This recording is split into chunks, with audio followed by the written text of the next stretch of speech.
Hello students, मैं हूं आपकी ऐश्वर्या मैम और आज मैं आप लोगों को फिर से वेलकम करती हूं sexual reproduction in flowering plants का लेक्चर नंबर 6 में। तो पिछले लेक्चर तक हम लोग क्रॉस पॉलिनेशन को अच्छे से देख लिए थे कि क्रॉस पॉलिनेशन एबायोटिक कंपोनेंट्स यानी कि विंड एंड वाटर से कैसे होता है। हमने ये भी देखा था कि क्रॉस पॉलिनेशन के लिए प्लांट्स में 2 एबायोटिक कंपोनेंट चाहिए, that is wind and water, and 1 biotic component चाहिए, दैट इज एनिमल्स, राइट। और इसके साथ साथ हमने ये भी देखा था कि प्लांट्स मेनली किसका इस्तेमाल करते हैं, प्लांट्स मेनली बायोटिक कंपोनेंट्स का इस्तेमाल करते हैं और एबायोटिक कंपोनेंट्स के अंदर सबसे ज्यादा एबायोटिक कंपोनेंट जो प्लांट यूज करते हैं दैट वाज विंड। ठीक है, वाटर पॉलिनेटेड फ्लावर्स कम होते हैं। 30 genera of plants uses water as a pollinating agent. आज हम लोग क्या स्टार्ट करने वाले हैं? आज हम लोग स्टार्ट करने वाले हैं एंटोमोफिलस फ्लावर्स। क्या स्टार्ट करने वाले हैं? Entomophilous flowers. एंटोमोफिलस फ्लावर्स का मतलब क्या है? एंटोमोफिलस फ्लावर्स का मतलब है कि ये जो आपका एंटोमोफिलस फ्लावर्स है, ये जो आपका एंटोमोफिलस फ्लावर्स है, ये किसका इस्तेमाल करते हैं? ये आपका इस्तेमाल करते हैं इंसेक्ट्स का। तो एंटोमोफिलस फ्लावर क्या होता है? एंटोमोफिलस फ्लावर में insects are the pollinating agents. Insects क्या है? इंसेक्ट्स आपका पॉलिनेटिंग एजेंट्स होता है आपके एंटोमोफिलस फ्लावर में। जब मैं आपको इंसेक्ट्स के बारे में बोलती हूं तब आपके दिमाग में क्या आता है कि कौन सा वो ऐसा इंसेक्ट है जो हर समय हेल्प करता है? What are those insects? एक है तुम्हारा बी, मधुमक्खी, दूसरा है बटरफ्लाई। बटरफ्लाई अगर है तो साथ में हम लोग लिख लेंगे मॉथ, वॉस्प्स, ठीक है, बीटल्स एक्सेट्रा। ये सब आपका हेल्प करते हैं। These are the insects which help in insect pollination. इसके साथ साथ कुछ ऐसे बर्ड्स होते हैं जो आपके इंसेक्ट पॉलिनेशन में हेल्प करते हैं। तो मैं यहाँ पे साइड में एक नोट के हिसाब से ये लिख देने वाली हूं कि जो आपके बर्ड्स हैं, है ना, जो आपके बर्ड्स हैं, दे ऑल्सो यूज आपका they also the plants also use them for pollination. तो हम इसको क्या बोलते हैं? चलिए देख लेते हैं।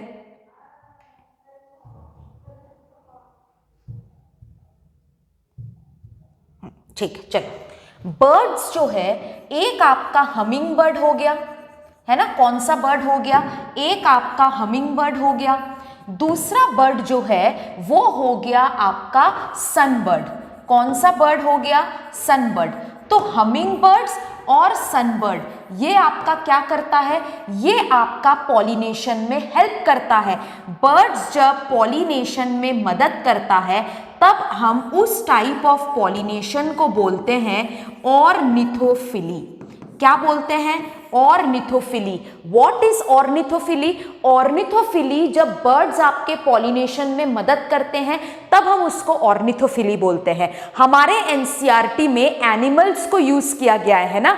एनसीईआरटी बायोटिक कंपोनेंट्स किसको बोला है? एनसीईआरटी बायोटिक कंपोनेंट्स आपके एनिमल्स को बोला है। तो हम जब एनिमल्स की बात करते हैं तब birds are also there, insects are also there. इसके साथ साथ जो तुम्हारे ट्री ड्वेलिंग एनिमल्स है, ट्री ड्वेलिंग एनिमल्स यानी कि जो आपके लेमुर्स है ना, जो आपके रोडेंट्स है, जो आपके लिजर्ड्स है ना, गार्डन लिजर्ड हो सकता है, जेको लिजर्ड हो सकता है, ये सब भी आपके पॉलिनेशन में मदद करते हैं। They also serve as biotic pollinators. तो यहां तक हमने क्या देख लिया? यहां तक हमने देख लिया कि एंटोमोफिलस फ्लावर्स में आपका इंसेक्ट्स यूज होता है ना। अगर मैं आपको बोलूं ornithophilous flowers they are birds, even lemurs, rodents, lizards, they also help in pollination।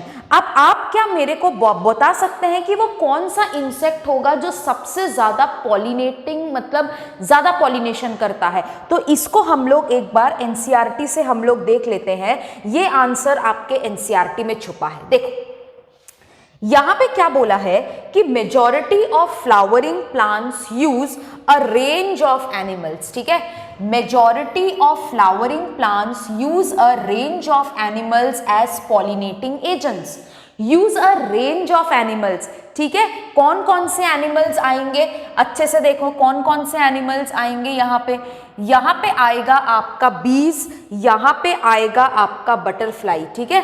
क्या क्या चीज आएगा, बी आएगा आपका, बटरफ्लाई आएगा, देखो bees, butterflies, beetles, wasps and moths and bats are the common pollinating agents. मैंने क्या बोला, जब इंसेक्ट्स आपके पॉलिनेशन करते हैं, क्या बताया था मैंने, इंसेक्ट्स जब आपका पॉलिनेशन करता है, इंसेक्ट्स जब पॉलिनेशन करता है उसको क्या बोलते हैं, एंटोमोफिली, क्या बोलते हैं, एंटोमोफिली।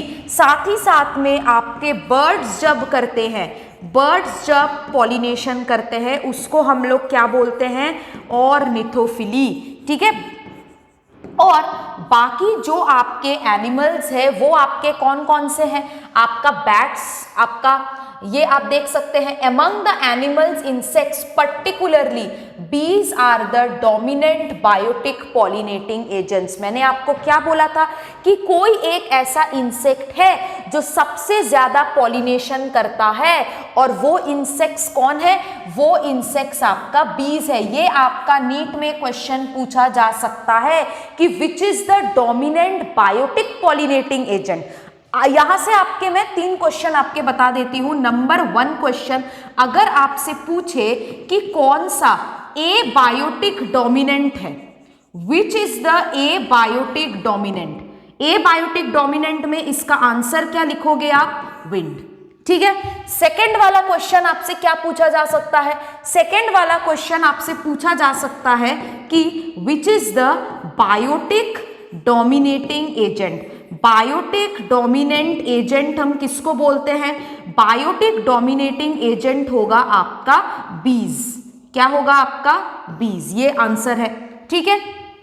थर्ड वाला क्या है, थर्ड वाला जो है वो आपका कौन सा रहेगा कि ए बायोटिक और बायोटिक में से, ए बायोटिक और बायोटिक में से सबसे ज्यादा पॉलिनेशन कौन, मतलब पॉलिनेटिंग एजेंट कौन होता है, ए बायोटिक और बायोटिक में से सबसे ज्यादा पॉलिनेटिंग एजेंट कौन यूज होता है, आपका बायोटिक। तो ये 3 क्वेश्चन आपका डायरेक्ट आ सकता है, dominant abiotic agent wind, dominating biotic agent bees and abiotic और बायोटिक में से सबसे ज्यादा डोमिनेंट आपका कौन है, बायोटिक। आई होप यहां तक आपको क्लियर है, ठीक है।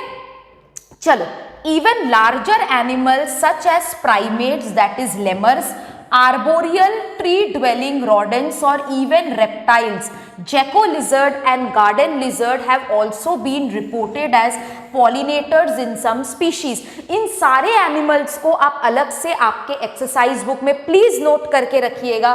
पहला है bee, butterfly, fly, beetles, wasps and moths. Birds में कौन है, सनबर्ड्स एंड हमिंग बर्ड्स, ये 2 एग्जाम्पल आपको दिए गए हैं। साथ ही साथ में जो आपके पेड़ों में रहते हैं, that is arboreal tree dwelling rodents, lemurs, gecko lizard and garden lizard, these are the pollinating agents. I hope आप सबको यहां तक क्लियर है। आप प्लीज ये सब चीज को जो मैं लिखा रही हूं प्लीज आप अपने एक्सरसाइज बुक में नोट करते जाइए, ठीक है। नेक्स्ट क्या है, अब इंसेक्ट पॉलिनेशन है ना। अब इंसेक्ट फ्लावर के पास क्यों आएगा, इंसेक्ट को कोई काम नहीं है, इंसेक्ट को पॉलिनेशन नहीं करवाना है, फ्लावर को पॉलिनेशन कराना है। तो फ्लावर को अगर पॉलिनेशन कराना है एनिमल से तो फ्लावर्स शुड लुक गुड, है ना, फ्लावर्स को अच्छा दिखना चाहिए। तो फ्लावर्स को अच्छे दिखने के लिए अट्रैक्टिव होना पड़ेगा, they should be brightly coloured. उसके साथ साथ फ्लावर्स को, उस इंसेक्ट्स को कुछ ना कुछ तो देना पड़ेगा, क्या है वो, नेक्टर। फ्लावर्स के पास होना पड़ेगा नेक्टर, ठीक है। तो यहां तक अगर आप नोट कर लिए हो, हम लोग नेक्स्ट में जाए Often flowers of animal pollinated plants are specifically adapted for a particular species of animals. Very important. आपके जो इंसेक्ट पॉलिनेटेड फ्लावर्स है, आपके जो इंसेक्ट पॉलिनेटेड फ्लावर्स है, they are specifically adapted for every animal. ठीक है, चलो इसको हम लोग एक बार, अब हम लोग इसको यहां से देख लिए हैं, अब हम लोग नोट में इसको अच्छे से देख लेते हैं. ठीक है, चलो इसको हम लोग नोट में एक बार अच्छे से देख लेते हैं कि क्या क्या है. ये तो हमारा हो गया आपका इंट्रोडक्शन. अब हम लोग देखेंगे कि what are the characteristics of entomophilous flowers. What are the characteristics of entomophilous flowers.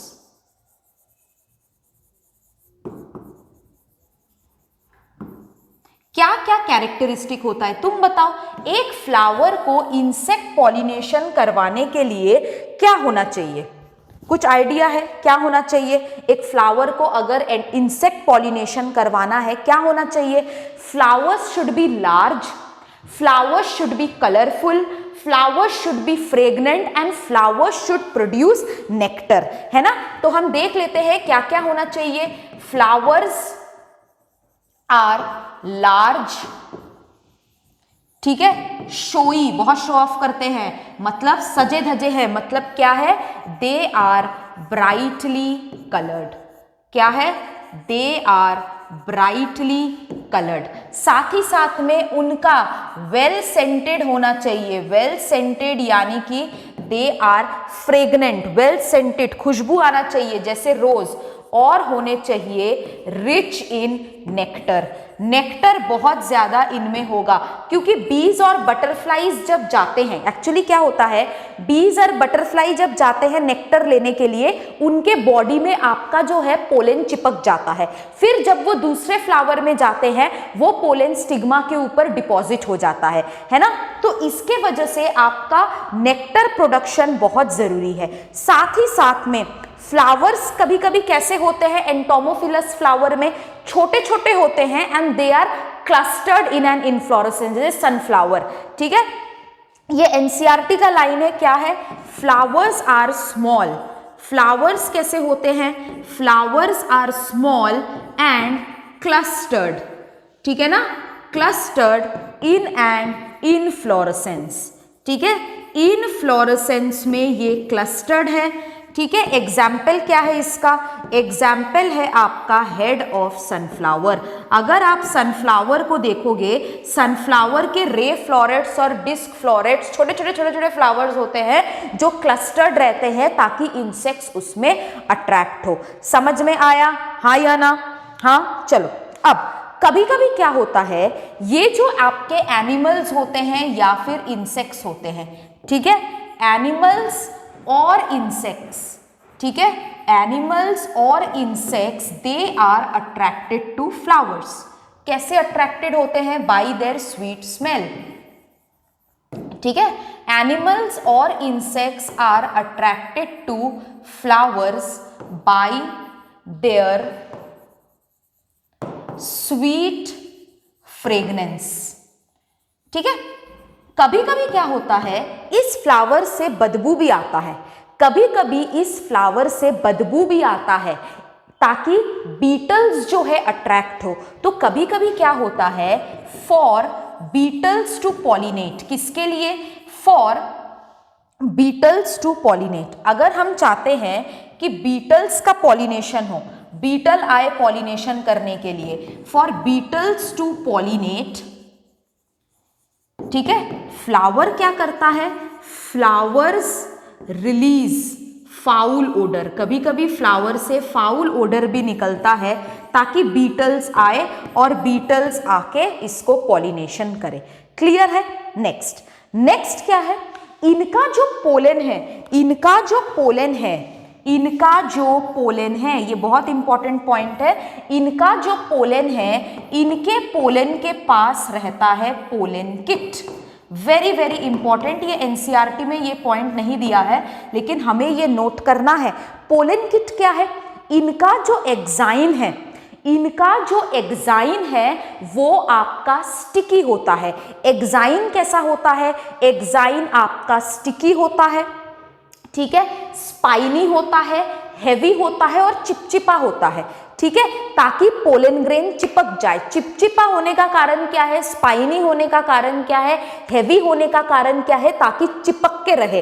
B जब आ रहा है ना, बी जब नेक्टर लेने आ रहा है, उसके बॉडी में पोलन ग्रेन चिपक रहा है। अगर वो पोलन ग्रेन हल्का होगा वो तो बी के जाते जाते गिर जाएगा, लेकिन अगर वो पोलन ग्रेन हैवी हुआ तो वो चिपक के रहेगा। तो पोलन किट का मतलब क्या है कि पोलन का जो एग्जाइन है, पोलन का जो एग्जाइन है इट इज स्पाइनी, ठीक है। पोलन ग्रेन कैसा होता है? Pollen grain is heavy. Pollen grain कैसा होता है? पोलन ग्रेन इज हैवी, ठीक है। और कैसा होता है? चिपचिपा, ठीक है, ऑयली और स्टिकी, ठीक है, ताकि पोलन ग्रेन अच्छे से चिपक जाए। हमने क्या पढ़ा कि एंटोमोफिलस फ्लावर है ना। एंटोमोफिलस फ्लावर में फ्लावर कैसे होते हैं? लार्ज, शोई, ब्राइटली कलर्ड, फ्रेग्नेंट और रिच इन नेक्टर। ऐसे दो रिवॉर्ड होते हैं। क्या होते हैं?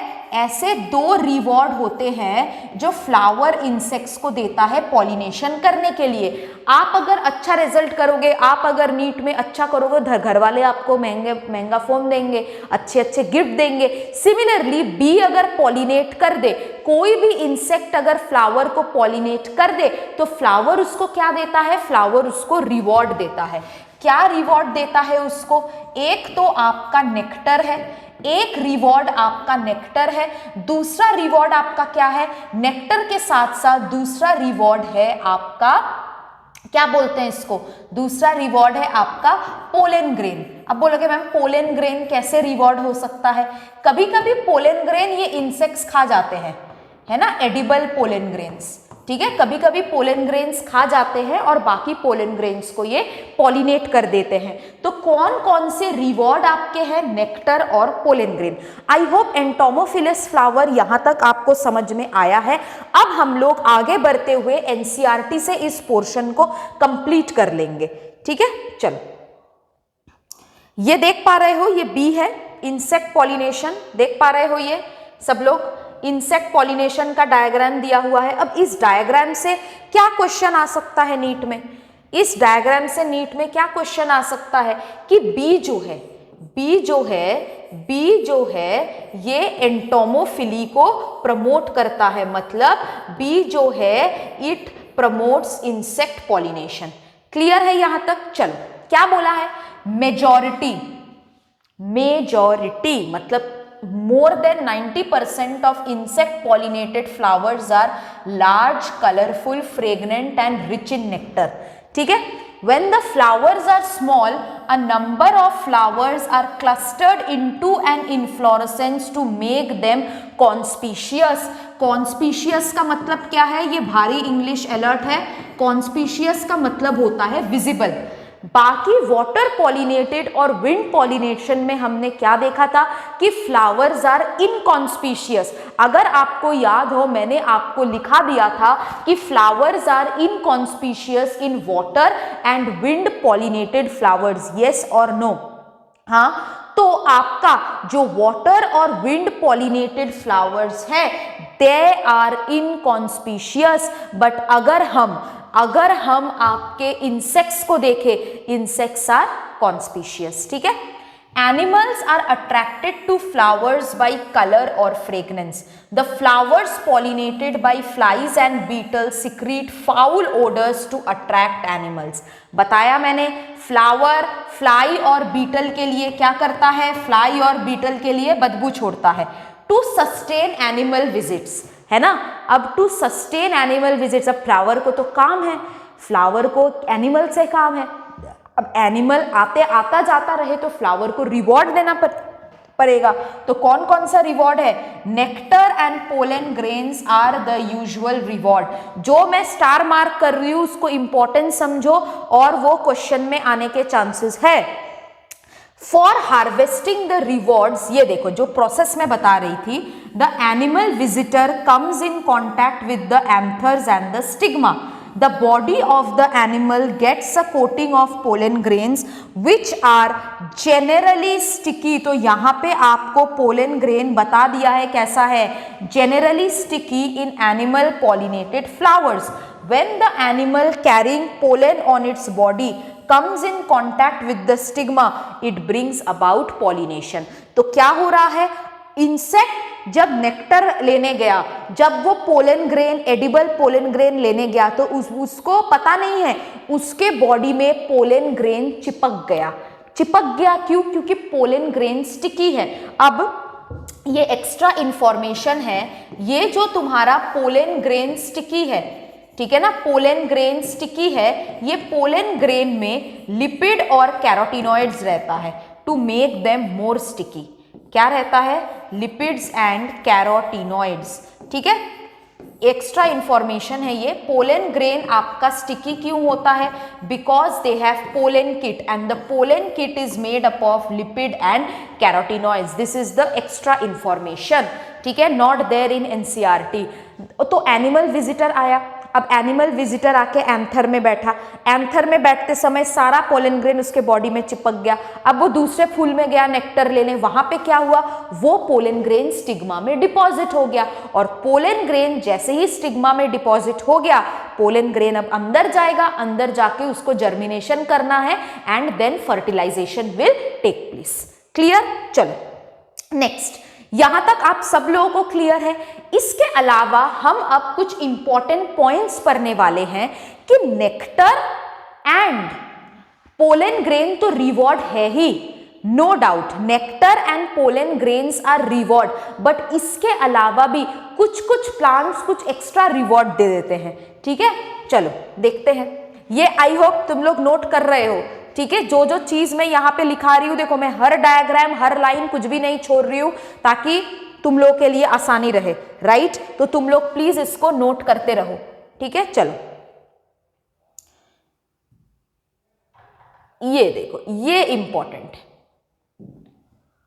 In some species, floral rewards are in providing safe places to lay eggs. Very important, very important। कभी कभी फ्लोरल रिवॉर्ड क्या होता है, कोई कोई प्लांट उस एनिमल को एग छुपाने के लिए देता है, ठीक है, providing safe place to lay eggs. तो यहाँ पे क्या है, प्लांट यहाँ पे क्या दे रहा है, प्लांट्स आर प्रोवाइडिंग, है ना, plants are providing safe place, है ना, plants are providing safe place to lay eggs, right? In some species, floral rewards are in providing safe places to lay eggs. An example is that of the tallest flower of Amorphophallus. The flower itself is about 6 feet in height. Correct? तो Amorphophallus जो है ना, Amorphophallus जो है, it provides a floral reward by allowing insects to lay eggs. And उसके बदले में वो क्या करवाता है, उसके बदले में वो अपना पॉलिनेशन कराता है। समझ में आया? In some species floral rewards are in providing safe places to lay eggs. An example is that of the tallest flower of Amorphophallus. The flower is about 6 feet in height. We all should learn this. ये आपको पढ़ना है, ठीक है।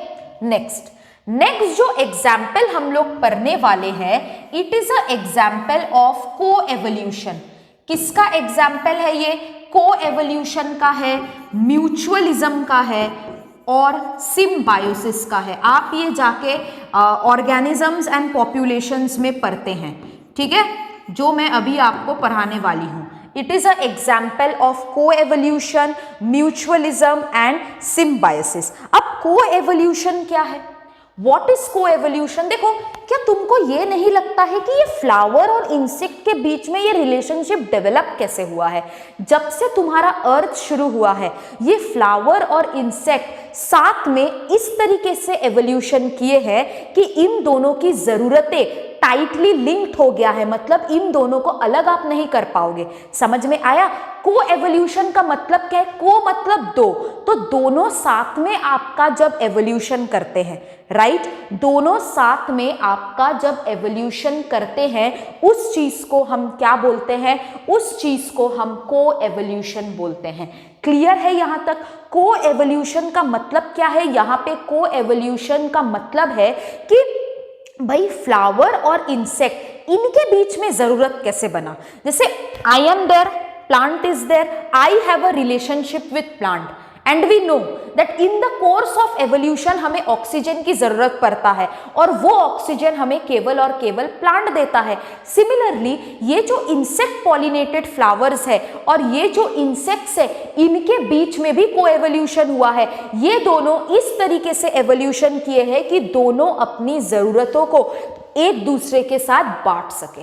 Clear है? एक दूसरे के साथ बांट सके, इस तरीके का इनमें एवोल्यूशन हुआ है। ठीक है, चलो कौन सा एवोल्यूशन का बात कर रहे हैं? A similar relationship exist between a species of moth and the plant yucca. ठीक है, ये जो युक्का प्लांट है और मॉथ है, ये एक दूसरे के बिना नहीं रह सकते हैं।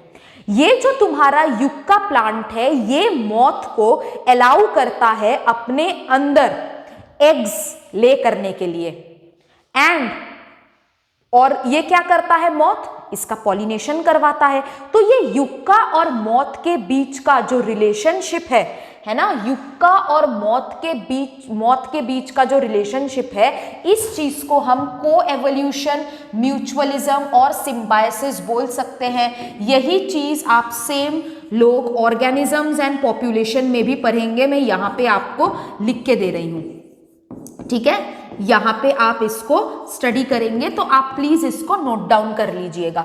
ठीक है, तो ये जो तुम्हारा युक्का प्लांट है ना, युक्का प्लांट क्या करता है? युक्का प्लांट के ओव्यूल, मतलब जो उसका है जगह है, मॉथ को बोलता है कि यहाँ पे आके तुम अंडे दो। मॉथ जाके अंडे दिया और वो क्या किया? उसका पॉलिनेशन करा दिया। क्लियर है यहां तक? आई होप सबको यहां तक क्लियर है। अब इसको हम लोग पढ़ लेते हैं, प्लीज इसको नोट कर लेना। ठीक है, चलो नेक्स्ट, ये देखो, they both cannot complete their life cycle without each other. The moth deposits its eggs in the locule of the ovary and the flower in turn gets pollinated by the moth. The larva of the moth come out of the eggs as the seeds start developing. समझ में आया क्या हुआ? हाँ, जैसे ही तुम्हारा seed develop करना start हुआ, अब मॉथ का एग तो अंदर है, सीड जैसे ही डेवलप करना शुरू किया, मॉथ का लार्वा जो है उससे बाहर आ गया। तो हमने यहाँ पे 4 रिवॉर्ड के बारे में पढ़ा है। ठीक है, नोट खोल रही हूं मैं। हमने यहाँ पे 4 रिवॉर्ड के बारे में पढ़ा है। हमने यहाँ पे कौन कौन से रिवॉर्ड्स के बारे में स्टडी किया है? हम यहाँ पे पहले तो जिस रिवॉर्ड्स के बारे में स्टडी किए हैं वो है आपका, जिस रिवॉर्ड्स में हम स्टडी किए हैं वो क्या है आपका? वो है, पहला वाला तो है आपका एडिबल पोलन ग्रेन। ठीक है, एडिबल पोलन ग्रेन। ठीक है, दूसरा वाला रिवॉर्ड क्या है आपका? दूसरा वाला रिवॉर्ड है आपका नेक्टर। ठीक है, जो कि बीज, बटरफ्लाई कॉमनली लेते हैं। नेक्स्ट क्या है आपका? नेक्स्ट है आपका एमोर्फोफैलस। क्या है? एमोर्फोफैलस। एमोर्फोफैलस जो है, इसका फ्लावर का हाइट कितना होता है? इसका फ्लावर का हाइट होता है 6 फीट। ठीक है, ये क्या करता है? ये lay eggs, safe place to lay eggs करने देता है, और उसके बदले में इसको क्या मिलता है? पॉलिनेशन। नेक्स्ट वाला रिवॉर्ड क्या है? Between yucca and moth. Moth क्या करता है? मॉथ युक्का के लोक्यूल के अंदर एग ले करता है, और युक्का मॉथ से क्या चाहता है? युक्का मॉथ से पॉलिनेशन चाहता है। तो तुम देख रहे हो कि ये एक दूसरे के ऊपर डिपेंडेंट है। तो इस टाइप ऑफ एग्जाम्पल को हम लोग क्या बोलेंगे? इस टाइप ऑफ एग्जाम्पल को हम लोग बोलेंगे म्यूचुअलिज्म और सिम्बायोसिस और एक दूसरे की ज़रूरत को इस तरीके से ये निभाते हैं, इस चीज़ को हम को एवोल्यूशन भी बोलते हैं। आई होप यहाँ तक सबको क्लियर है। I hope everybody is satisfied with pollination. ठीक है, पॉलिनेशन आपका खत्म। नेक्स्ट हम क्या पढ़ेंगे, आउट ब्रीडिंग डिवाइसेस। जैसे हमने सेल्फ पॉलिनेशन में पढ़ा था ना कि सेल्फ पॉलिनेशन करवाने के लिए कौन कौन से 2 फैक्टर जरूरी है। एंथर एंड द स्टिग्मा को should be close together, anther and the stigma should mature at the same time, ये हमने पढ़ा था। सिमिलरली हम अब पढ़ेंगे किसके लिए, क्रॉस पॉलिनेशन के लिए। तो क्रॉस पॉलिनेशन में हम क्या पढ़ेंगे, out breeding devices, outbreeding devices or contrivances, outbreeding devices or contrivances to cross pollination. What are the contrivances? What are the requirements for cross pollination to take place? Number one जिसके बारे में हम पढ़ने वाले हैं दैट इज डाइक्लिनी। हम लोग self pollination में मोनोक्लिनी पढ़े थे, याद है? पिछले वाले लेक्चर में मैंने एनसीईआरटी में डाइक्लिनी लिखवा दिया था, याद है सबको? यस और नो? हाँ। मोनोक्लिनी क्या है? मोनोक्लिनी का मतलब होता है फ्लावर्स आर बाइसेक्सुअल।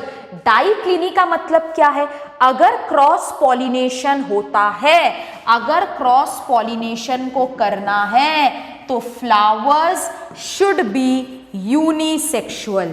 फ्लावर्स को क्या होना पड़ेगा? Flowers should B unisexual.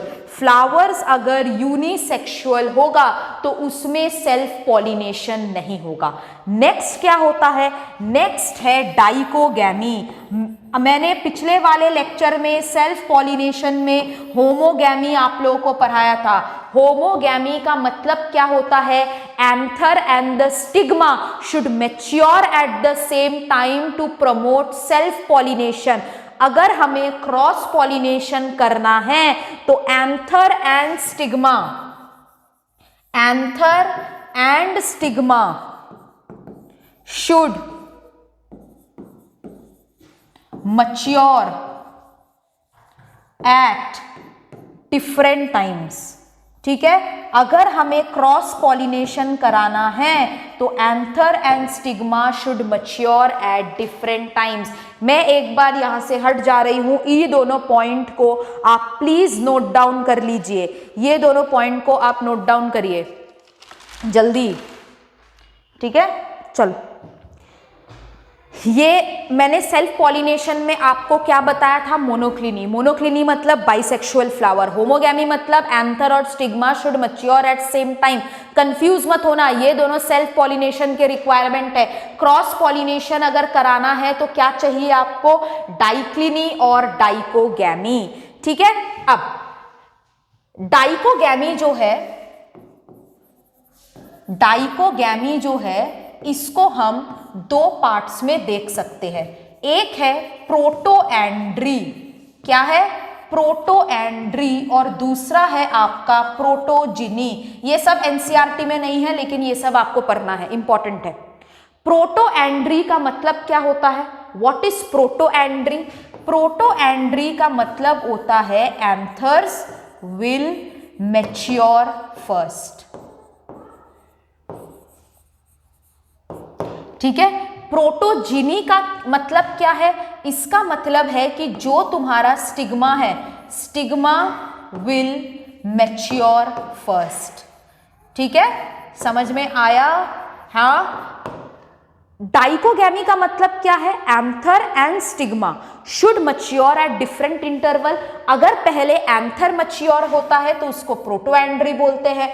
अगर पहले स्टिग्मा मैच्योर होता है उसको हम लोग क्या बोलते हैं? उसको हम लोग बोलते हैं प्रोटोजिनी। नेक्स्ट है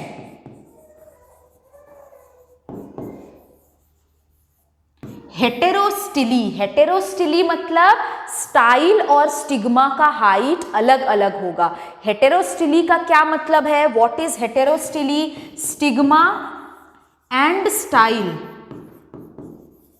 आर ऑफ डिफरेंट हाइट्स। इससे क्या होगा? अगर स्टिग्मा छोटा है ना, अगर stigma sorry, anther and style, ठीक है चेंज कर रही हूँ, स्टिग्मा अगर छोटा है, एंथर अगर लंबा है तो पोलन ग्रेन नहीं पहुंच पाएगा।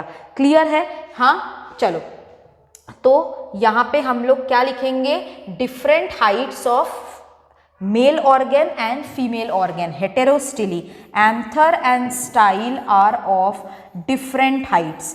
एंथर एंड स्टाइल जो है they are of different heights, उसको हम लोग क्या बोलेंगे, heterostyly. Anther and style are of different heights, उसको क्या बोलेंगे, हेटेरोस्टिली।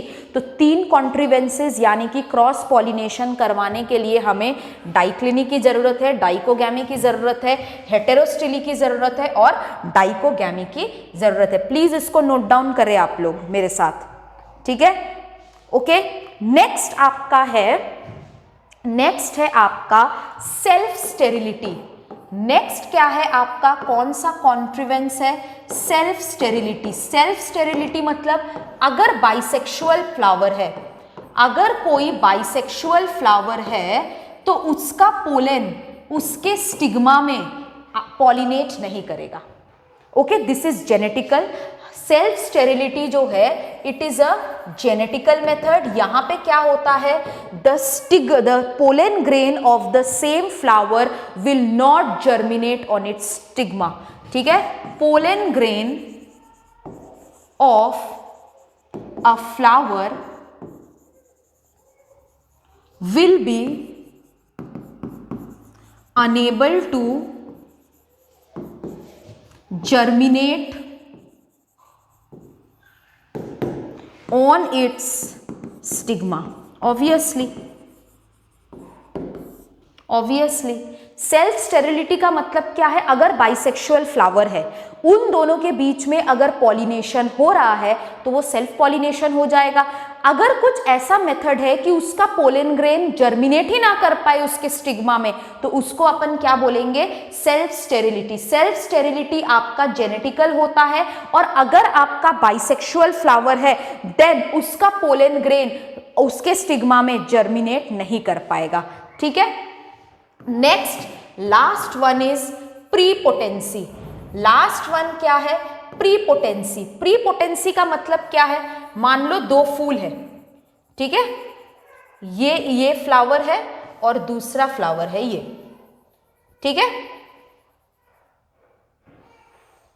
ये पोलन ग्रेन रिलीज करेगा, ठीक है, ये पोलन ग्रेन रिलीज करेगा, ये भी पोलन ग्रेन रिलीज करेगा, ठीक है? लेकिन ये भी आपका प्रीपोटेंसी किसके लिए है, मैं बाइसेक्सुअल फ्लावर की बात कर रही हूं, ठीक है? क्या होता है, ये 2 फ्लावर है, फ्लावर ए है और ये फ्लावर बी है, दोनों पोलन ग्रेन कर रहा है, लेकिन इसका जो अपना पोलन ग्रेन है, इसका स्लो जर्मिनेशन होगा, है ना? मतलब ये अगर सेल्फ पॉलिनेशन करता है तो इसका अपना pollen grain slow germination show करेगा, लेकिन ये अगर इस तरीके से यहां पे आ रहा है क्रॉस पॉलिनेट होने के लिए, तो ये कैसा जर्मिनेशन शो करेगा, इसका पोलन फास्ट जर्मिनेशन। तो प्रीपोटेंसी का मतलब क्या है कि खुद का पोलन ग्रेन स्लो जर्मिनेट करेगा, दूसरे का पोलन ग्रेन फास्ट जर्मिनेट करेगा ताकि क्रॉस पॉलिनेशन एनहांस हो। क्लियर है? ताकि क्रॉस पॉलिनेशन एनहांस हो। इसको प्लीज नोट डाउन करिए।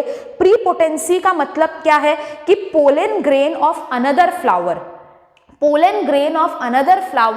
germinates very fast than the pollen grain of the same flower, ठीक है? इसी चीज को एनसीईआरटी से देख लो, है ना? एनसीईआरटी में इससे बहुत इंपॉर्टेंस दिया गया है, तो हम इसको छोड़ नहीं सकते हैं, ठीक है? ये तुम्हारा आउट ब्रीडिंग डिवाइसेस, थोड़ा छोटा कर देती हूँ ताकि पूरा स्क्रीन में आ जाए। हाँ, आउट ब्रीडिंग डिवाइसेस, ठीक है? चलो,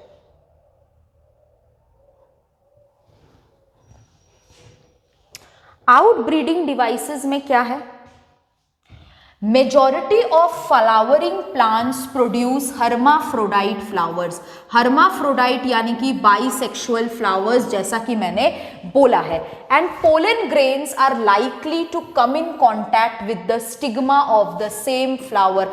मतलब किसकी बात कर रहे हैं? सेल्फ पॉलिनेशन की बात कर रहे हैं। लेकिन हम क्रॉस पॉलिनेशन पढ़ रहे हैं तो हमें सेल्फ पॉलिनेशन को रोकना है। अगर हम सेल्फ पॉलिनेशन ज्यादा देर करें तो इनब्रीडिंग डिप्रेशन हो जाएगा। ये पिछले लेक्चर में, कल के लेक्चर में मैंने इसको बोला था, तुम लोगों को याद है? इनब्रीडिंग डिप्रेशन होता है, ठीक है। Flowering plants have developed many devices to discourage self-pollination and encourage cross-pollination. In some species, pollen release and stigma receptivity are not synchronized. Either the pollen is released before the stigma becomes receptive or stigma becomes receptive much before the release of pollen. मतलब ये कौन सा factor हो रहा है यहाँ पे? Dichogamy. Dichogamy का मतलब क्या है? डाइकोगैमी का मतलब है कि आपका जो पोल एंथर है और द स्टिग्मा है, दे मच्योर एट डिफरेंट इंटरवल्स। पहले एंथर मच्योर होके आपका पोलन ग्रेन निकाल देगा, स्टिग्मा बच्चा का बच्चा रहेगा, नहीं तो स्टिग्मा पहले मच्योर हो जाएगा और एंथर को मच्योर नहीं होने देगा।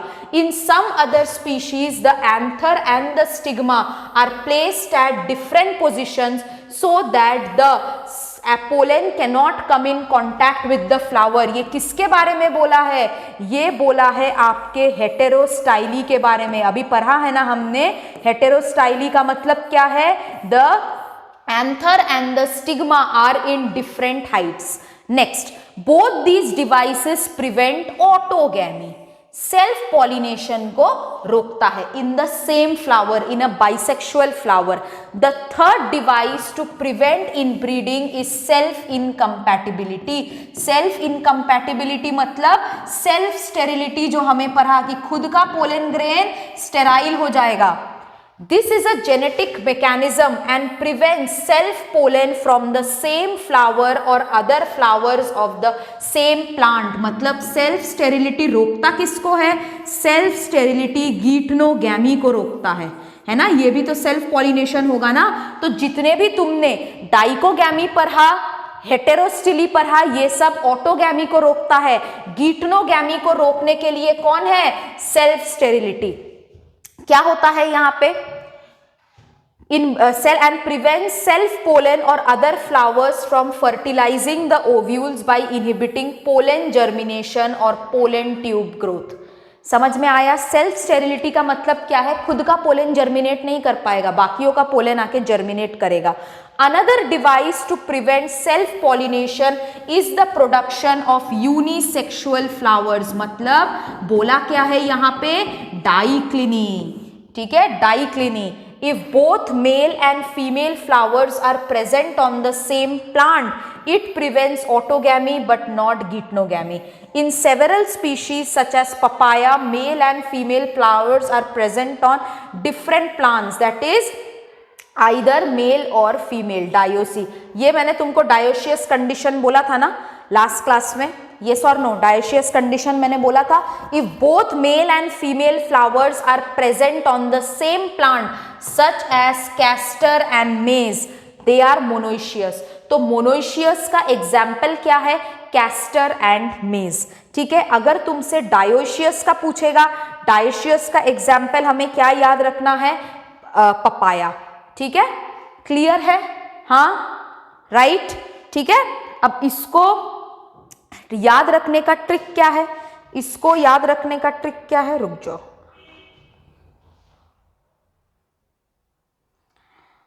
इसको मैं नोट में इसका ट्रिक आपको लिखा देती हूं, ठीक है। हाँ, चल। पापा से पपाया मोनाको खाता, ठीक है। खाता को हम लोग सी से लिखेंगे ताकि हम लोग याद रहे। पापा से क्या हो जाएगा? पापा से हो जाएगा आपका पपाया, ठीक है। मोनाको से आपका क्या हो जाएगा? मेज। और कैस्टर, स्काटा से आपका कैस्टर, ठीक है। क्लियर है? इसको याद रखना। अब इसको, ये क्या क्या चीजें हैं दोबारा देख लेते हैं। पपाया क्या है आपका? पपाया आपका सॉरी पपाया जो है ये आपका डायोशियस है, कैस्टर और मेस क्या है, ये आपका मोनोइशियस है ना। कैस्टर और मेस क्या है, ये आपका मोनोइशियस है। कैस्टर और मेज आर मोनोइशियस। मेज है, एम फॉर मेज मतलब मोनोइशियस, ठीक है। देखो मोनोइशियस में एम भी है, सी भी है, मतलब मेज और कैस्टर किसका एग्जाम्पल है, आपका मोनोइशियस का। पपाया किसका एग्जाम्पल है, डायोशियस का। तो ट्रिक क्या है इसके लिए, पापा मोनाको खाता, ठीक है। खाता सी से मैं लिखी हूं ताकि याद रहे। मोनोइशियस में एम भी है और मोनोइशियस में सी भी है, तो मेज और कैस्टर आपका मोनोइशियस हो जाएगा, पपाया आपका डायोशियस हो जाएगा। क्लियर है यहां तक, यस और नो? क्लियर है आपको, ठीक है। ये वाला पैराग्राफ आपको समझ में आया है, आउटब्रीडिंग डिवाइसेस का जो हमने पढ़ा है। हाँ, कि मोनोक्लिनी तो हमने सेल्फ पॉलिनेशन में पढ़ा है, डाइक्लिनी क्या है, क्रॉस पॉलिनेशन के लिए, ठीक है। आपका एक होमवर्क है, आपको मेरे को बताना पड़ेगा कि क्रॉस पॉलिनेशन के एडवांटेजेस और डिसएडवांटेजेस क्या है, ठीक है। Okay, what are the advantages of cross pollination and disadvantages of cross pollination. Self pollination का तो मैंने लिखा दिया है, क्रॉस पॉलिनेशन का आप मेरे को आके बताइएगा, ठीक है। आज हम लोग यहां तक करते हैं, नेक्स्ट क्लास में फिर हम लोग नेक्स्ट सेक्शन लेके मिलते हैं। Till then bye bye. और पर के आना।